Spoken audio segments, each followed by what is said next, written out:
Olá, eu sou o Gustavo e esse vídeo é referente ao entregável 1 da disciplina de Laboratório de Compiladores. Bom, assim como na disciplina anterior de compiladores, esses são os arquivos do projeto e com a adição da geração de código intermediário, né, o cgin.c. O resto, os outros arquivos, está igual ao trabalho apresentado na disciplina anterior. Antes de eu mostrar os diagramas, eu gostaria de falar sobre as quádruplas, né? Bom, e olhando para os nós da árvore sintática do tipo de declaração, vamos começar pelo campo fun, né? A quádrupla fun, ela tem o nome da função nesse campo, o tipo dela, e esse último é vazio. E assim que ela acaba, então é chamada quádrupla end, com o nome da função e os dois últimos campos vazios. Ao final de todo o código tem a quádrupla out, que é apenas um campo escrito out. Para os argumentos, nós temos, por exemplo, aqui a variável low, que foi declarada na função minlock e ela é do tipo int. Essa é a disposição na quádrupla. Tem uma pequena modificação para o caso de vetores, que aparece o tipo int vetor. A quádrupla alloc é a variável e o escopo da função, da onde ela foi alocada, e o último campo vazio. Para os nossos tipos de expressão, nós temos o load normal, onde a variável low entra aqui e o seu conteúdo é armazenado no registrador T9 e a última quádrupla é vazia. Para o caso de vetores, é necessário ter essa quádrupla e uma extra, que é essa daqui. E nesse exemplo, low foi carregado em T9 e em T9 foi colocado no último campo da quádrupla, e A é um vetor. Então aqui ele está acessando o vetor A na posição T9, né, no caso low, e armazenando e carregando em T10. Para as expressões, add, sub, multiplicação, divisão, less than, greater than, equal, nec, lec, jack, greater than, o funcionamento é igual, né? Ou seja, o primeiro campo é o primeiro operando, o segundo campo é o segundo operando e o último campo é o resultado da operação, né? Para os nossos tipo statement, nós temos a quádrupla if, onde se o conteúdo do registrador 18 for verdade, ele segue executando. Se for mentira, ele pula para o label 1. Aí aqui nós temos um goto, que assim que o programa vê essa quádrupla, ele já pula direto para esse label. E aqui nós temos o label, né? Com a quádrupla label, o seu número e os dois últimos campos vazios. Bom, também temos a quádrupla assign. E ela funciona da seguinte maneira. Ela carrega o que está no registrador T6 no registrador T5. O último campo é vazio. E nós temos a store também, onde ela armazena o conteúdo do registrador T5 em uma variável específica. E o último campo vazio.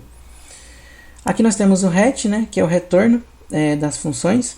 E o registrador onde ele é armazenado. Param, que é os parâmetros, né, de uma função, ele é carregado nesse registrador.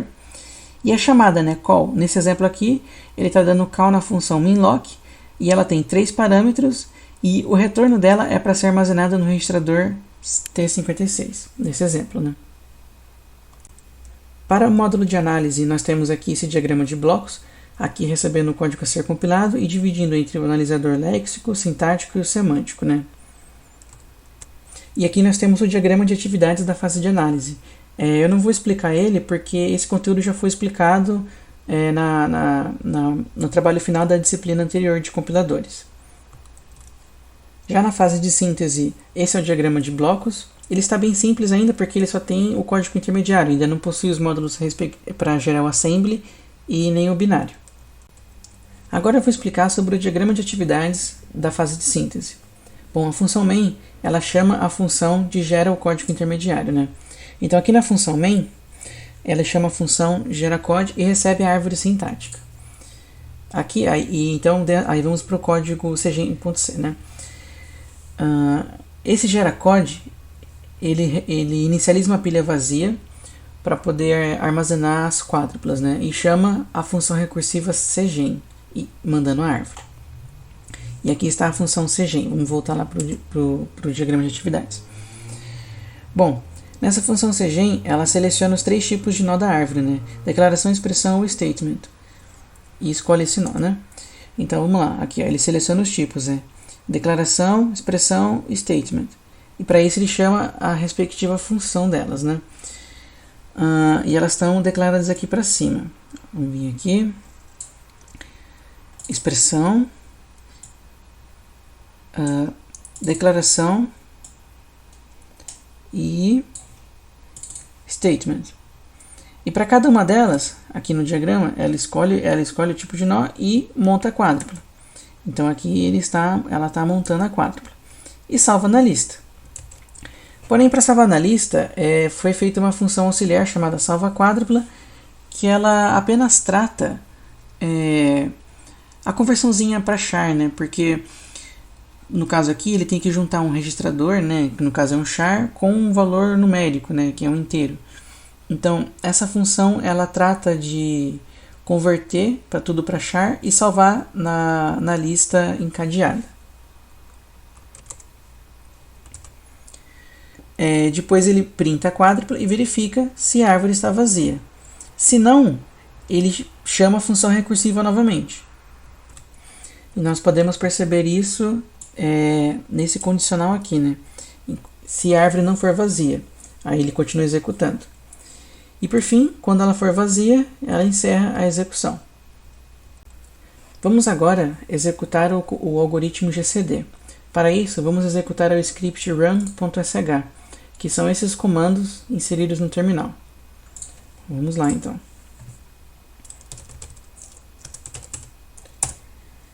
Bom, e aqui nós podemos ver que ele reconhece os tokens corretamente. Ele monta a árvore sintática também corretamente. Monta aqui a tabela de símbolos e por fim printa já o código intermediário de 3 endereços, né, as quádruplas. Vamos analisar agora o código intermediário.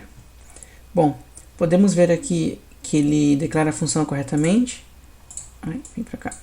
Podemos ver aqui que ele declara a função corretamente. Ele aloca as 2 variáveis e já dá o load nelas, né? Então esse bloco aqui, ele é responsável pelo teste do if, né? Carrego V, carrego 0, chama o equal entre o T4 e o T3 e dá o if e guarda no T5 e dá o if no T5 e caso precise pular, vai para o label L0. Logo em seguida, para esse retorno U, ele já carrega o U e já dá o retorno no mesmo. Nesse bloco de quádruplas, podemos ver o retorno da função GCD, onde ele carrega o V, já fala que o V é um parâmetro, e depois já começa a fazer a operação, né? Carrega o U e o V em 11, 12, 13, divide o U pelo V, guarda no 14, carrega o V no 15, multiplica o 14 e o 15, ou seja, o V pelo resultado da divisão e guarda no 16, faz a subtração do 11 com o 16, ou seja, a subtração do primeiro U com o resultado de todo o resto, guarda em 17, fala que em 17 é o parâmetro e dá, por fim, o call da função GCD com 2 parâmetros, o retorno na variável 18. Por fim, ele apenas retorna a variável 18. E com isso também a gente já termina a função GCD, com a end GCD e já entrando na main. E aqui dentro da main nós podemos ver que ele aloca o x, aloca o y e já vai fazer aqui a atribuição, né? Então, carrega o x no registrador 22, chama a função input, que ela não recebe parâmetros, e retorna no registrador 23. Dá assign no registrador 23 no registrador 22, ou seja, no x, e agora a gente vai fazer a mesma coisa para o y, né? As mesmas instruções.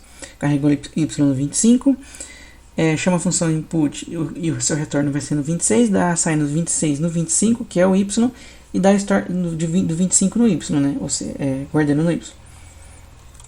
E por fim aqui a chamada da função output, né? Carrega o x e o y que vai ser usado como parâmetros na função GCD, né? Nos registradores 29 e 31. Dá a call na função GCD de 2 parâmetros e retorna em 32. E esse 32 é o parâmetro da função output, né? Que vai retornar no 33. E por fim, com isso a gente acabou a main e acabou o programa, né? Então com a quádrupla out aqui no final. Vamos rodar agora o algoritmo sort. Podemos perceber aqui que ele novamente reconhece os tokens corretamente a partir daqui. Ele monta a árvore sintática também corretamente e também monta a tabela de símbolos. Na tabela de símbolos, eu gostaria de ressaltar que todas as variáveis aqui elas estão corretamente nomeadas, tanto e com seu escopo e suas linhas, e inclusive as variáveis do tipo vetor, elas aparecem aqui como tipo int vetor, e também como todas as outras, com seu escopo e as linhas aonde ela aparece. No código intermediário é possível perceber que ele aloca um vetor vet global de 10 posições aqui, ele chama a função minlock e já aloca os seus argumentos, né? O A, o low e o high, e o A é do tipo vetor, e dá o load neles, né? Nos registradores, o A, o low e o high. Logo em seguida aqui ele aloca as variáveis i, o x e o k. Esse bloco é responsável por essa atribuição de low na variável k. Carrega o k, carrega o low, assign dos dois e store no k. Essa atribuição com vetor é referenciado nesse bloco aqui. Um detalhe especial nessa instrução load, que ela está efetuando a operação com o vetor, né? No caso T9 é o registrador que contém o low, e TX, né? No final ele dá o assign em T8. Assign de T10 no T8 e depois T8 no X, referente a essa linha. Essa atribuição é representada nesse bloco aqui. Carrega o i, carrega o low, carrega o 1, faz a soma, guarda e armazena todo o resultado na variável i. Esse bloco de quádruplas é responsável por esse comando while. O label 0 aqui para quando ele for voltar, né, para manter o while. Carrega o i, carrega o high, faz o less than e o comparador aqui, o if, né? E quando o while acabar, ele vai pular para L1, que está lá embaixo.